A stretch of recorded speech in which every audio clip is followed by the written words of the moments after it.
It's not every theme park that's so expansive you can buy a 6 or 7 day pass to take it all in. But here at Walt Disney World, the list of things to see and do grows with each passing year. Been there, done that, you say? Well, if you remember your last trip to see Mickey Mouse as a day's walk around the Magic Kingdom, trust us, things have changed. We are the size of basically Manhattan. We have 4 theme parks, 3 water parks, 99 holes of golf, 16 resorts, a nightclub entertainment zone area, mini golf, shopping galore. So we have expanded enormously in the last little while. It isn't recognizable if someone hasn't been there in the last couple of years. The Magic Kingdom now features more than 40 rides and attractions. The oldies but goodies are there just as you remember them, and there are new ones being launched all the time. Of course, there's Epcot, the land of travel and discovery, that keeps visitors up to date in science and technology. There's Disney's MGM Studios, a tribute to all things Hollywood, and Disney's Animal Kingdom, which takes visitors on safari around the world. Of course, if you're looking for a place to cool off, you could try one of the water parks with enticing names like Typhoon Lagoon or Blizzard Beach. And if you haven't got kids or grandkids in tow, the park's renowned nightlife has earned an international reputation. Whatever areas you decide to visit, keep in mind that a trek through Walt Disney World is a lot of fun, but also a lot of work. And too many visitors arrive unprepared. They get there, they don't realize how hot and humid it truly is. So one tip, or the biggest tip of all, is make sure, especially your little guys and your older, anybody that you're with, is properly protected for the sunshine. Really lots of water, because it is very, very hot out there. And the proper attire, running shoes. It's loads of walking and a lot of exercising in a theme park, going from one attraction to the other. To take some of the heat off, you'll want to take advantage of Disney's way to help reduce the lineups. The best thing we've created is called the Fast Pass. And it's wonderful technology where you don't have to wait in line. You put your name in, come back, your ticket in, come back, and you're right ahead of the line. More Mickey, less waiting. Even with unbridled enthusiasm, taking in the Disney experience can be a long haul. If you're looking for a break, keep in mind that parades run through the day and into the evening and offer a great chance to just stop and sit down for a while. To keep your energy up and expenses down, you'll also want to pack lunch and snacks in a backpack before you leave your RV. A day's worth of fast food in the park is pricey, especially for a family. Another way to save a few dollars and the headache of waiting in line at the front gate is to buy your Disney park passes before you arrive. You can get them at discounted prices from travel agents or Disney store locations, and even a number of the local RV parks. But the ultimate way to do Disney by RV is to pull into the park's own resort campground, where the famous Walt Disney World hospitality comes right to the door of your home on wheels.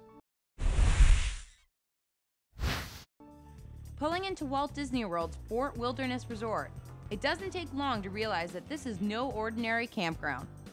In fact, it's an affordable way to enjoy all the perks of the Disney Resort experience. Traditional accommodation at the Walt Disney Resort hotels can easily run your bill upwards of $180 a night. It's a pricey accompaniment to a week-long park pass. But when you roll into town in your home on wheels, you can enjoy all the benefits of being right on site, with daily rates that start around $40 to $50. Well, Disney's Fort Wilderness Resort and Campground has about 786 campsites for RVs. We also, for those of people who like to camp and don't have RVs, we have 250 wilderness cabins.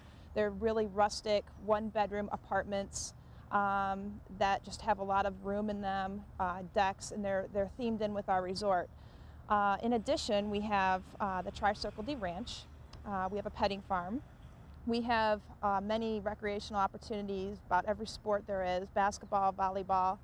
We have a full-service marina. Every night we have a campfire program with Chip and Dale. And we're also home to the world-famous Hoop-Dee-Doo musical review. It's a nighttime dinner show that we have here at the resort. In addition, we are located right in the center of the entire Walt Disney World complex with direct access to the Magic Kingdom and the other theme parks. We are actually the only campground here on property that is owned and operated by Walt Disney World. So with that, you just have a complete and total magical experience here. It is obvious that things have been well thought out. Even the check-in process runs at peak efficiency. We have 2 different ways to check in. If you'd like to go through our drive-through check-in lanes, we have 5 lanes designated, so you don't even have to get out of your RV to check in. The check-in process takes an average of 8 to 10 minutes with all the information that we give you. If you would like to park your vehicle and come into our reception outpost, you can do that as well. And again, you'll receive all the information that you'll need for your stay here. In addition, if you don't have your theme park tickets already and you are interested in going to the theme parks, you can go ahead and purchase all that right there at the time of check-in. While you're there, you might even want to book yourself a golf cart so you can move around the campground in maximum comfort. It's just one of the perks you get for being a Disney resort guest. There's many benefits to staying on property in a Disney resort. Probably the most important for the RVers are the fact that we have complimentary transportation all across Walt Disney World, which means you can park your RV, you can set up your camp, and you don't have to drive anywhere. We have bus stations set up all throughout the campground. We have an internal bus system that takes you anywhere you need to go within our 750-acre campground. We also have an external bus system that'll take you back and forth to the Ticket and Transportation Center. In addition, as I said, we are right on the lake, so we have a boat that takes you to a couple of the other resorts and to the Magic Kingdom. One other thing that you do get when you stay at a Disney resort is an hour and a half prior to the theme park's opening, all of the Disney resort guests get in early to experience those rides that you can't experience when you're not a Disney resort guest. Another benefit to being camped so close to the action is that you can come and go as you please between the park and your site.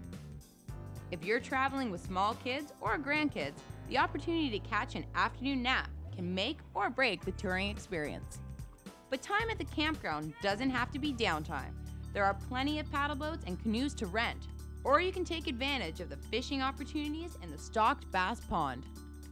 One of the restaurants features a popular musical revue, and there's even a nightly campfire with songs, movies, and Disney characters. Of course, there's a swimming pool and pony and trail rides too, but don't get the impression that you can't get away from it all.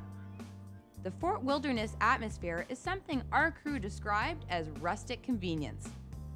The campsites themselves range from wooded lots to high-end asphalt pads. Each offers partial to full hookups depending on the rate. But whatever you've paid to stay, you can expect to find your own grill and picnic table waiting. The campsites here are arranged in loops so campers aren't subject to a lot of traffic. We have comfort stations located at every loop, and in those comfort stations are your restrooms, your showers, laundry facilities, telephones, and ice machines for your ice needs. And they're very clean. We take pride in the cleanliness here at Walt Disney World, and we clean them 3 times a day, and our night shift comes in and cleans them. So they're wonderfully clean facilities. And just how far ahead you have to book this place, it all depends.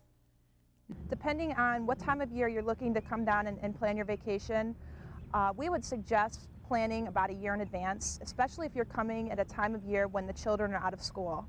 That seems to book up a lot sooner than the off seasons. Now, right after summer and in the winter time and right after spring break, you could probably wait until even 30 days out to make your reservations and come on down to Fort Wilderness.